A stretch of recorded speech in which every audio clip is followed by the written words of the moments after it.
Breaking news చూస్తున్నారు. భారత్ పాకిస్తాన్ మధ్య తీవ్ర ఉద్రిక్త పరిస్థితులు కనిపిస్తున్నాయి.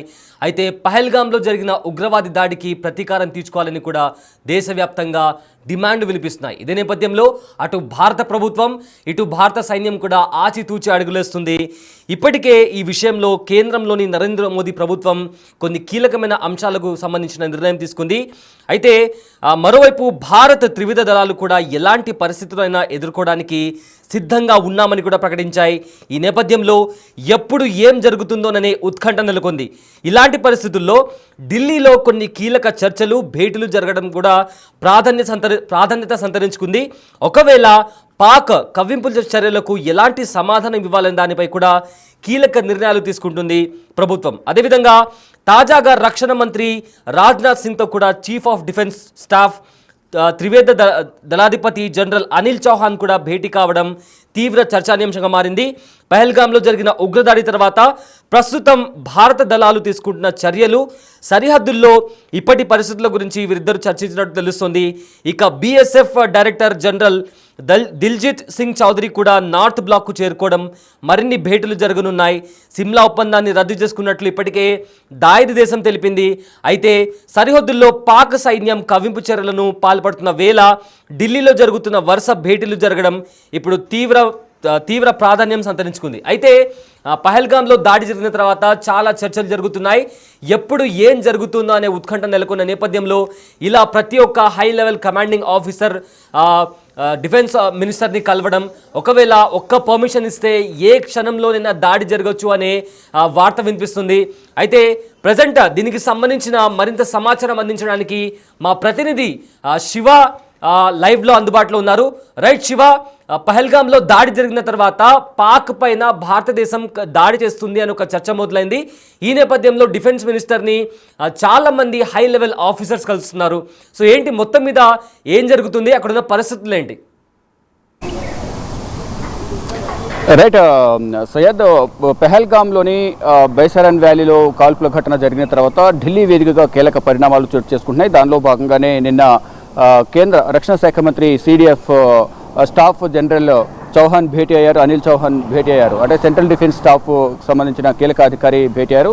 వారితో పాటు బీఎస్ఎఫ్ బోర్డ్ సెక్యూరిటీ ఫోర్స్ సంబంధించి డైరెక్టర్ జనరల్ కూడా భేటీ అయ్యారు. తాజా పరిణామాలకు సంబంధించి వారికి నివేదిక సమర్పించినట్టుగా కూడా తెలుస్తుంది. భవిష్యత్తులో ఏ విధంగా ముందుకు వెళ్ళాలి అనే అంశాలపై ఇద్దరు కూడా, ఇటు బోర్డర్ సెక్యూరిటీ ఫోర్స్, మరోవైపు సిడిఎఫ్ స్టాఫ్ జనరల్ చౌహాన్ కూడా భేటీ అయిన నేపథ్యంలో కీలకంగా కొన్ని కీలక పరిణామాలు చోటు చేసుకునే అవకాశం ఉంది అనేది కూడా ప్రచారం జరుగుతుంది. దానిలో భాగంగానే ఒకవైపు పాకిస్తాన్ కూడా యుద్ధానికి సిద్ధమంటూనే ఇక్కడ పాకిస్తాన్కి సంబంధించిన సైనికులందరూ ఒక్కొక్కరుగా రాజీనామా చేస్తున్నారు. పాకిస్తాన్కి సంబంధించిన మేజర్లు దాదాపు 250 మంది రాజీనామా చేశారు. పాకిస్తాన్ సైనికులు కూడా 1200 మంది రాజీనామా చేశారు. వారి బాటలోని మరికొంతమంది ఉన్నట్లుగా కూడా తెలుస్తోంది. దీనికి సంబంధించిన రాజీనామా లేఖలు పాకిస్తాన్ ఆర్మీ చీఫ్కు వారు పంపించారు. దానికి సంబంధించిన లేఖలను కూడా సోషల్ మీడియాలో వైరల్ అవుతూ ఉన్నాయి. అంటే పాకిస్తాన్కు సంబంధించి ప్రధానంగా గతంలో కూడా పుల్వామా అటాక్ జరిగింది.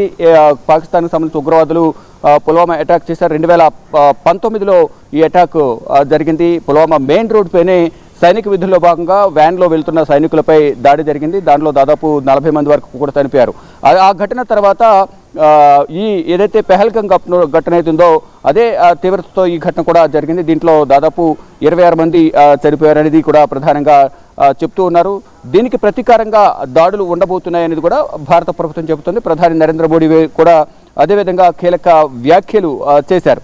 ఇక ఇప్పుడు ఏం జరగబోతోంది, భవిష్యత్తులో భారత్ అన్నిటికీ సిద్ధమవుతుంది. త్రివిధ దళాలకు అన్ని ఆదేశాలు ఇచ్చారు. ఆర్మీ, నేవీ, ఎయిర్ ఫోర్స్ సంబంధించిన అధికారులందరికీ కూడా ఆదేశాలు జారీ చేశారు. ఇప్పటికే ఆర్మీ చీఫ్ విక్రమ్ ద్వివేది అందరికీ కూడా సెలవులు రద్దు చేసి అందరూ కూడా డ్యూటీలో జాయిన్ కావాలంటూ కూడా ఆదేశాలు జారీ చేసిన నేపథ్యంలో వారందరూ కూడా డ్యూటీలో జాయిన్ అవుతున్నారు. ఎప్పుడు ఏం జరగబోతుంది అనేది కూడా పాక్లో వణుకు పుడుతున్న పరిస్థితి కనిపిస్తుంది. దానికి అనుగుణంగానే ముందుగానే ఓటమి అంగీకరించినట్లుగానే ఎవరైతే పాక్ సైనికులు ఉన్నారో వారందరూ కూడా భయంతోనే, అంటే మన దగ్గర యుద్ధానికి సంబంధించిన సామాగ్రి లేదు, ఎటువంటి హెడ్ ట్యాంకర్లు లేవు, కానీ మనం ఇప్పుడు భారత్తో యుద్ధం చేస్తే ప్రాణాలు కోల్పోవడం తప్ప ఎటువంటి ఫలితం ఉండదనే అభిప్రాయం వ్యక్తం చేస్తున్నారు. దానిలో భాగంగానే వారంతా కూడా పాకిస్తాన్ సైనికులందరూ కూడా ఓటమిని ముందే అంగీకరించినట్లుగా భావిస్తున్నారు. ప్రధానంగా చూస్తే ఎక్కడైనా రెండు దేశాల మధ్య యుద్ధం జరిగితే అటు ఆ దేశానికి సంబంధించి ఈ దేశానికి సంబంధించి కంపల్సరీగా యుద్ధంలో కాల్పుల్లో చనిపోయే అవకాశం ఉంటుంది. ఈ నేపథ్యంలోనే వెళ్ళి ఆయుధాలు లేక వెళ్ళి వారితో యుద్ధం చేసి చనిపోవడం కన్నా యుద్ధం మానేసుకోవడమే మంచిది, మనం గెలిచే అవకాశం లేదు అనేది కూడా అంతర్గతంగా వారందరూ కూడా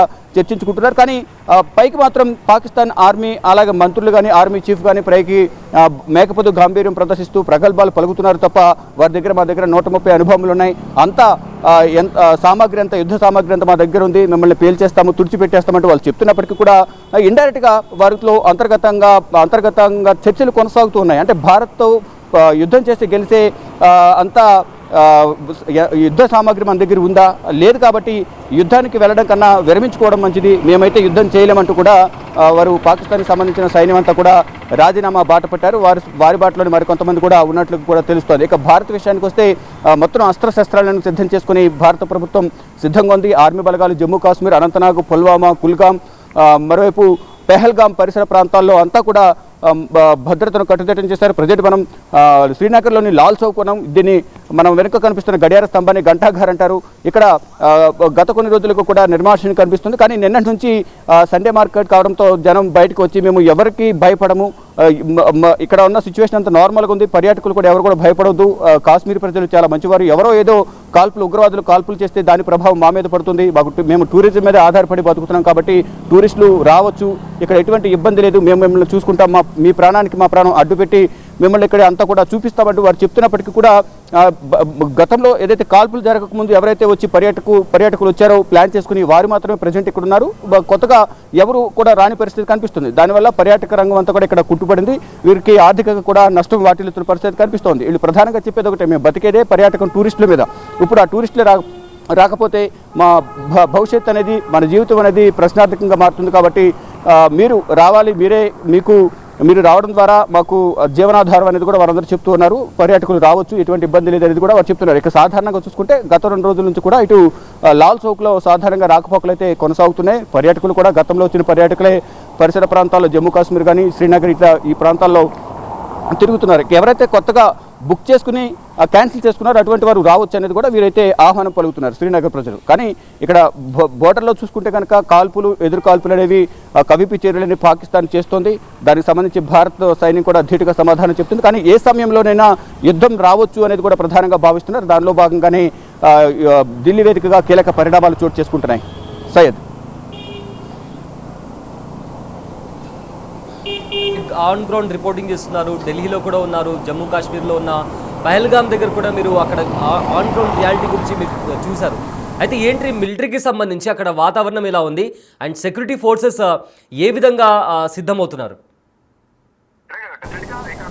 రైట్, డెఫినెట్గా ఇక్కడ సెక్యూరిటీ ఫోర్స్ కొత్తగా ఎవరైతే అనుమానవంతులు ఉన్నారో వారందరూ కూడా క్షుణ్ణంగా తనిఖీలు చేస్తున్నారు, బ్యాగులు తనిఖీలు చేస్తూ ఉన్నారు. కొత్తగా ఎవరైనా కనిపిస్తే మాత్రం వారి ఐడి కార్డును చెక్ చేసిన తర్వాత మాత్రమే వారిని వదిలిపెడుతున్న పరిస్థితి కనిపిస్తుంది. ప్రతి చోట కూడా గస్తీ కాస్తున్నారు. కార్డన్ సెర్చ్ ఆపరేషన్ అయితే కొనసాగుతుంది. ఏదైతే అనుమానితులు ఎవరైతే ఉన్నారో వారికి సంబంధించి ఉగ్రవాదులు ఎవరైతే కాల్పులు జరిపారో వారి సహచరులు కానీ వారికి సహకరించిన వారు కానీ ఇళ్లలో సోదాలు నిర్వహిస్తున్నారు. కొంతమంది ఇళ్లను ఇప్పటికే 6 ఇళ్లు ధ్వంసం చేశారంటే కూల్చివేసిన పరిస్థితి కనిపిస్తోంది. మరి కొంతమంది అనుమానితులను కూడా కూల్చేసేందుకు ఆర్మీ సిద్ధమవుతుంది. ఆర్మీ వెళ్ళి అక్కడ లోపల ఉన్న తహసీల్దార్ సిబ్బందితో ఆ ఇళ్లను కూడా పడవేస్తున్న పరిస్థితి కనిపిస్తోంది. వారి కుటుంబ సభ్యుల నుంచి వివరాలు సేకరిస్తున్నారు. మళ్ళీ తర్వాత ఇల్లు పడేసిన తర్వాత ఎవరైతే వెళ్ళి వారితో మాట్లాడుతున్నారో అనుమానితులు వారిని కూడా వెళ్ళి మళ్ళీ ప్రశ్నిస్తున్నారు. స్టేషన్ తీసుకువెళ్ళి కొంతమందిని స్టేషన్లో ఉంచి వారిని విచారిస్తున్న పరిస్థితి కనిపిస్తోంది. మొత్తంగా చూసుకుంటే ఎక్కడికక్కడ ఎవరైనా అనుమానితులు ఉంటే అటువంటి వారిని ప్రశ్నిస్తూ ఉన్నారు. ఎటువంటి అవాంఛనీయ సంఘటనలు మళ్ళా పునరావృతం కాకుండా ఉండే విధంగా కూడా పటిష్టమైన భద్రతనైతే ఇక్కడ బోర్డర్ సెక్యూరిటీ ఫోర్స్ కానీ ఆర్మీ కానీ ఇటు జమ్మూ కాశ్మీర్ పోలీసులు శ్రీనగర్ పోలీసులు అందరూ కూడా పటిష్టమైన భద్రతను అయితే ఏర్పాటు చేస్తున్నారు. ఎవరు ఎటువంటి భయం ఆందోళన వ్యక్తం చేయాల్సిన అవసరం లేదు. మీకు భద్రతగా ఆర్మీ అన్ని రకాల భద్రతా బలగాలు ఇక్కడ పహారా కాస్తున్నట్టు కూడా జమ్మూ కాశ్మీర్ ప్రభుత్వం చెబుతూ ఉంది. సయ్యద్,